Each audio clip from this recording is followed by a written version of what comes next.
Hello everyone, this is Pooja Training Wali from Rehan AI Teachers Training Level 2. I welcome you all to my Task to Success show where we meet with different personalities and come to know about their life journey. So today we have been joined by an honorable guest. His name is Philip Brittain. So let's welcome to my show. And I'm very thankful to you that you accepted my invitation and gave me an opportunity to come on my show. It's really an honor for me to having you in my Task to Success show. So let's start our session. So Pleasure to be hello here. Philip, Thanks for how are having me. you? I'm doing great. Okay. Okay, so could you please introduce yourself so that our audience can know about you? Absolutely. My name is Philip Brittain.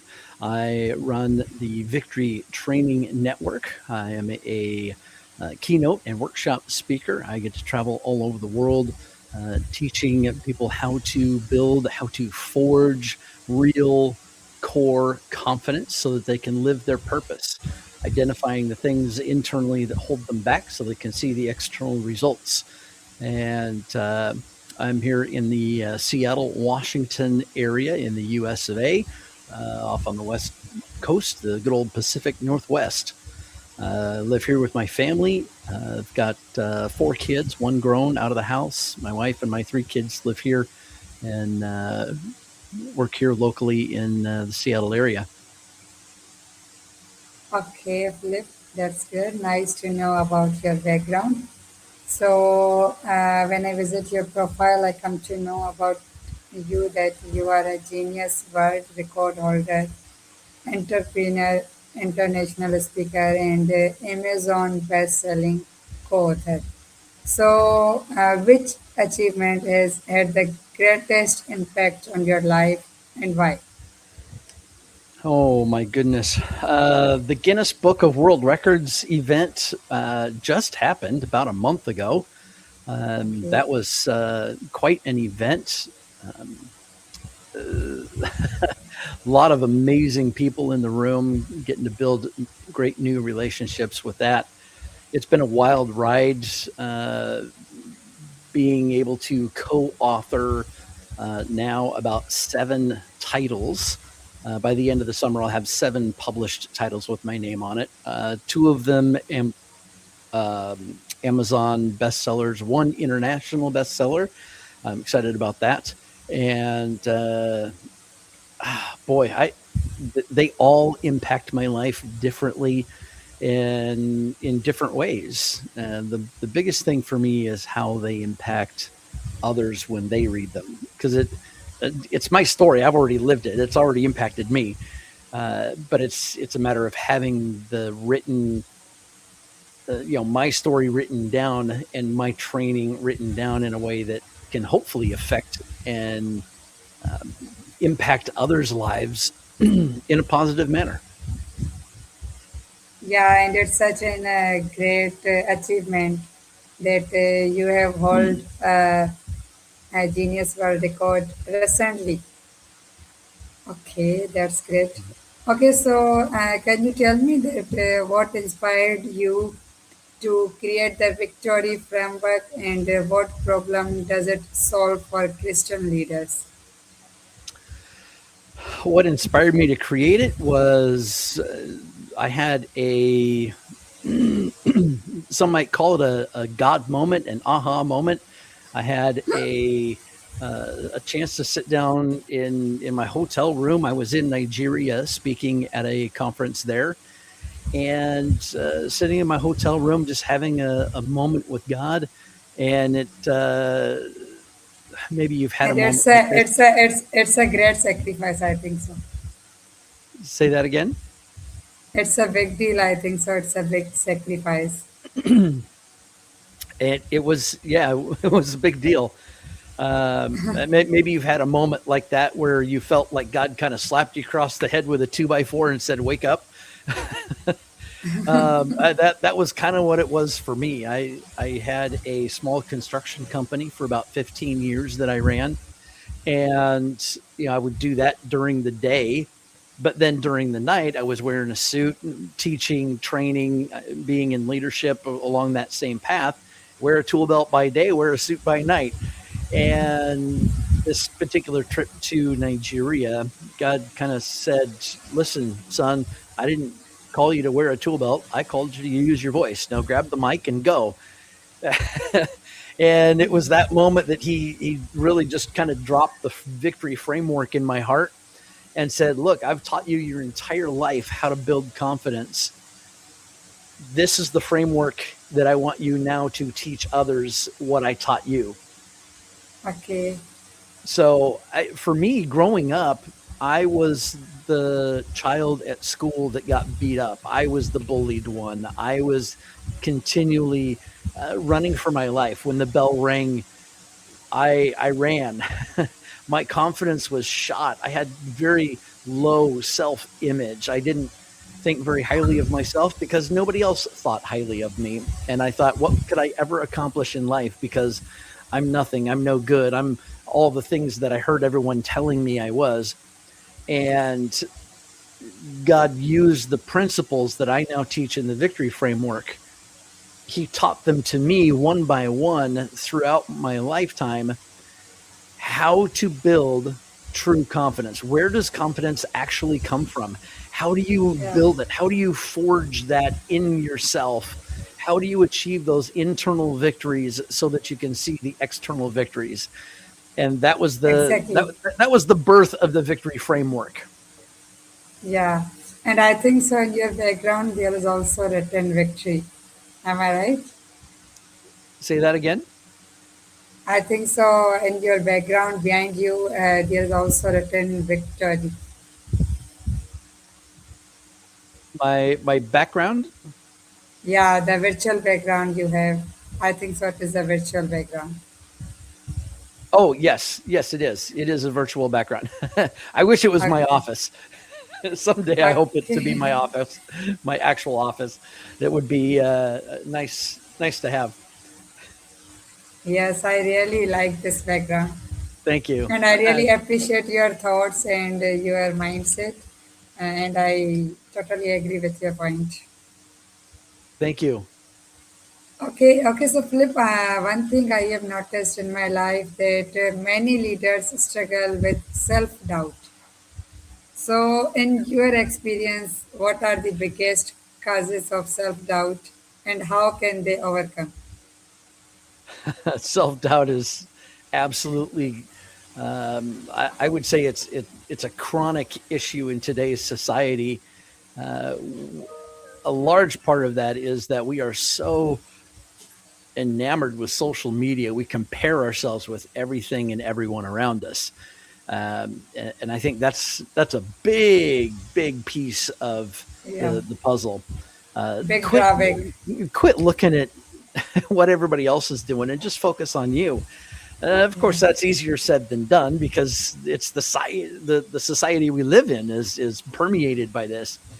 But yeah, the reality is that when you're so focused on comparing yourself with everybody else, you fail to have a vision for yourself. You fail to understand your own worth and identity. And these are the first two pillars of the victory framework. You have to start with a vision for where it is you want to go. You have to create that gap.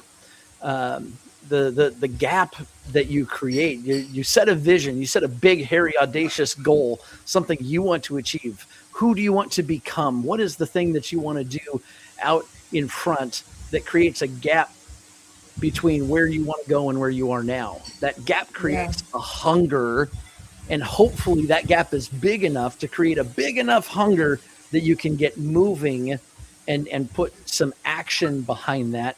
Because as you get started, as you progress toward that goal, what is it that's going to keep you moving? What's going to get you up out of bed when you don't feel like it?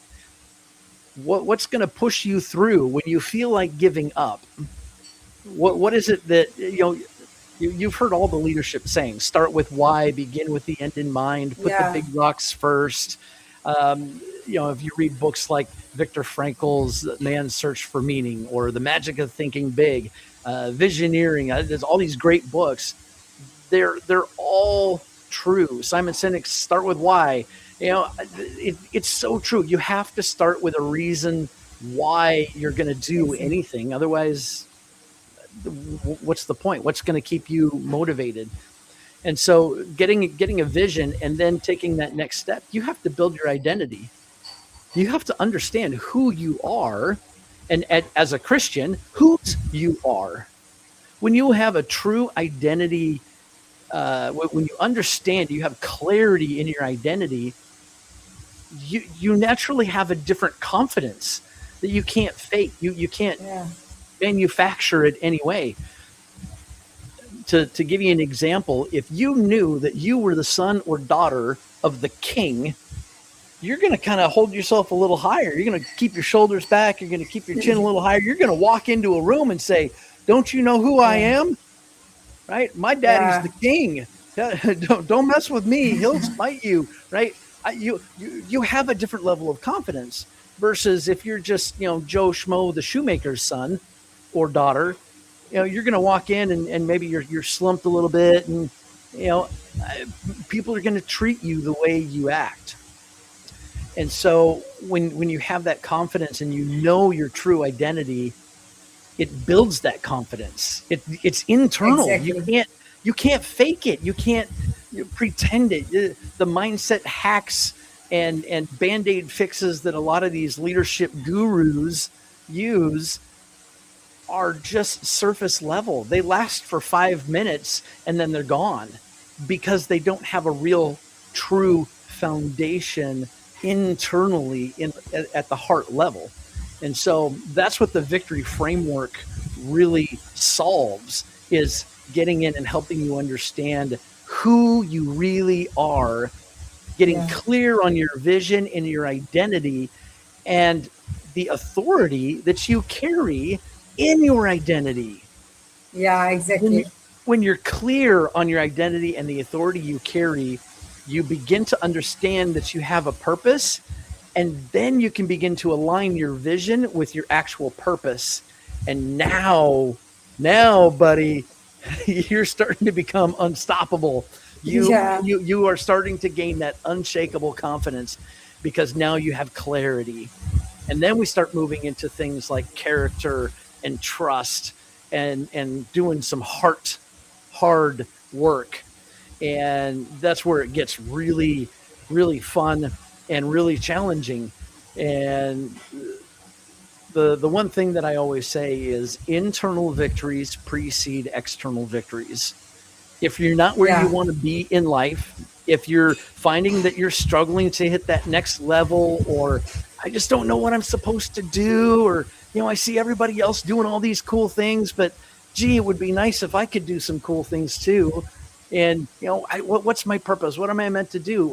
When you start getting clarity on those things, it just naturally builds a confidence that you can't fake. Yeah. I totally agree with your point. First, one should clarify his or her identity, who you are, and then we should go that why we are going to doing this. Okay. Okay, so how do you define true confidence or self confidence, and how it is different from arrogance or pride?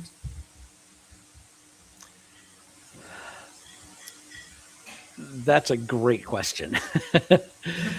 Thank you. Confidence is knowing who you are and not worrying about what other people think. Yeah, Pride is when you know who you are and you want to make sure everybody else around you knows who you are. exactly. I think to me that's kind of that differentiation. It's I can know who I am and be confident in who I am, but when it turns to pride, it's like, don't you know who I am? You need to treat me better because I know. Don't you know who I am? I'm all that in a bag of chips, and you better treat me that way. I, it's it's It's just like when it pride. turns Yeah, to the external. I can be confident in who I am, But the minute it turns to, I have to make sure that you know who I am, that becomes the pride and the arrogance. And quite frankly, it's not good character. You're killing your trust with other people. So those are all things that factor into it. When you build good character, when you Yeah. have built integrity, when it's at a core level, that naturally builds trust with yourself.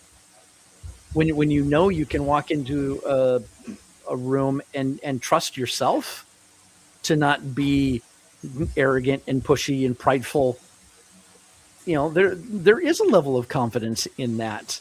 And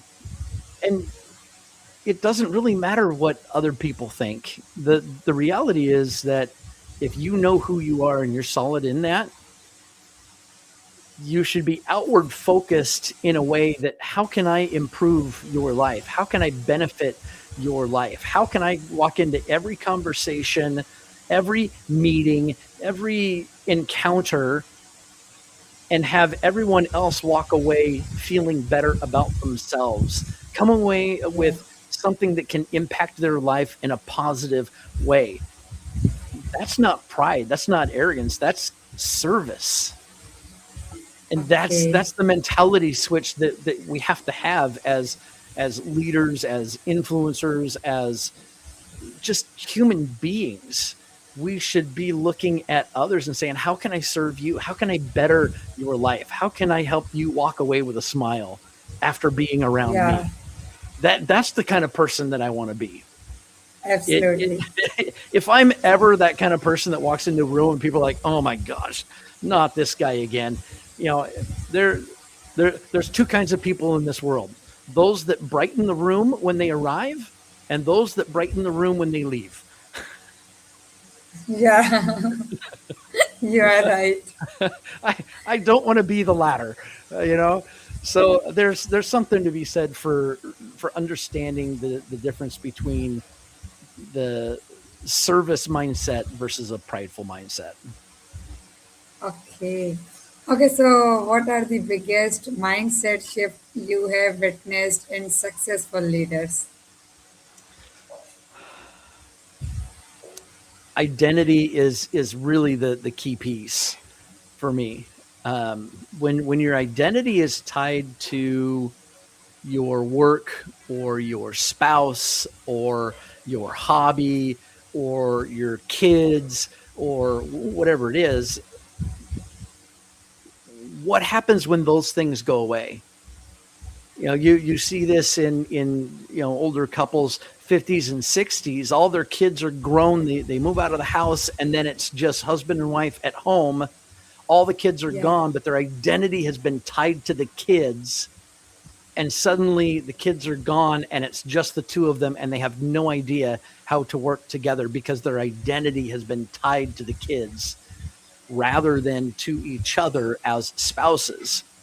And they end up getting a divorce because their identity was tied and attached to the wrong thing. Or the same thing goes with somebody who's been at a job for 30, 40 years. What do we say when we meet people? Hi, I'm Yeah. Philip. I'm a trainer. Or, hi, I'm a public speaker. Or, hi, I'm a plumber. I'm an electrician. I'm a contractor. I'm a stockbroker. I'm a whatever. Right? We attach our identity to the vocation, the job, and it's so wrong. And when we can make that shift and understand that our identity comes from our creator, not something that was created, now we can Yeah. begin to have that shift and have real confidence and be able to step into something new and be able to make those pivots and those shifts when life happens, because life does happen. We lose the job, the kids grow up, the all kinds of stuff happens in life, and we have to be able to pivot. And if our identity is tied to the wrong thing, we can't do that. Yeah. Okay, Philip, as you are a very good public speaker and a good communicator and good leader. So, can you tell me that how has your background in theater influenced your communication skills, leadership? and public speaking? Absolutely. I love that's such a great question. My background is really no different than anybody else's. We start out in school and we start to gain a little bit of knowledge, a little bit of education, and we Yeah, start to learn some things. And we come out of high school, and what happens, we start looking for some sort of job. And sometimes it's you go out and you fill out an application, you start working at McDonald's or Starbucks or something. Or maybe you've got an uncle or a brother or a cousin or something and say, hey, I've got a carpet business, why don't you come work for me? I'll pay you to throw carpet around. Or hey, I've got a plumbing business, I've got need, why don't you come and learn plumbing or electrical or some kind of trade, want to become a carpenter. Or maybe it's mixing paints. Who knows? yeah, And so we end up in this beginning job, whatever it happens to be, usually with little thought. We just, hey, it's time for that first job, let me go make a buck. Well, I just need to make a little bit of money so I can go do some fun things and buy a car and get my driver's license and go have some freedom and go start trying to become an adult. And what all happens right. is we end up in that job sometimes, and it becomes a career. Yeah, Or we can hop from job to job to job to job because we fail to learn some things. We don't learn the people skills. But for me, getting that first job, I worked in a pizza joint, and me and another guy, we were shift managers, and we threw pizza around. We took our store up to the number 13 store in the nation at the time. It was awesome. I learned a lot in that job, and it prepared me for my next job. Um, all growing up, I was in the theater. Those theater skills taught me how to be on stage and be comfortable in front of people. What I didn't realize at the time was that all of the hurt from my past yeah, was uh, making me really good at theater, but it was just a mask that I was wearing. I was able to be on stage and be someone else. I didn't have I could be someone else instead of me because me hurt too much. yeah, And so growing up, I used theater as a mask to really disassociate myself from the pain of what I was dealing with in real life. I could step on stage and take on a character and feel the applause and the adoration and the all of the joy of doing something awesome that people enjoyed, and they liked me in that. But going back to school, nobody liked me, but on stage they liked my character. And so I had to work through that. In my adult years, I realized what had happened, but those days in the theater taught me very valuable skills, which later propelled me into my sales career as I started working in the appliance industry, selling refrigerators and washers and dryers and microwaves and those kinds of things. My theater training helped me become a really good salesperson in that yeah, industry, and I did really, really well.